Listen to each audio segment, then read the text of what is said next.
Men... Ok. Jeg tror jeg har begynt, jeg.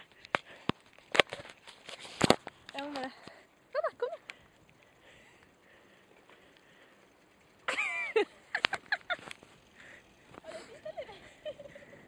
Ja.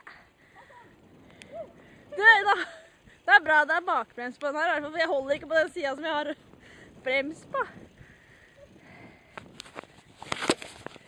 Jeg og Mari er ute og sykler i Palanga. Uten hjelm.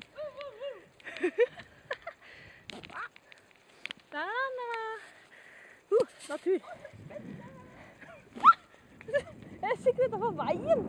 Den veien er havet. Det er jo der. Og opp.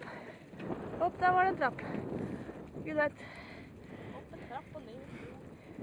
Opp en trapp og ned en bro. Hæ? La. Masse trær. Nudist! Det er det ikke det. Mari bare tuller.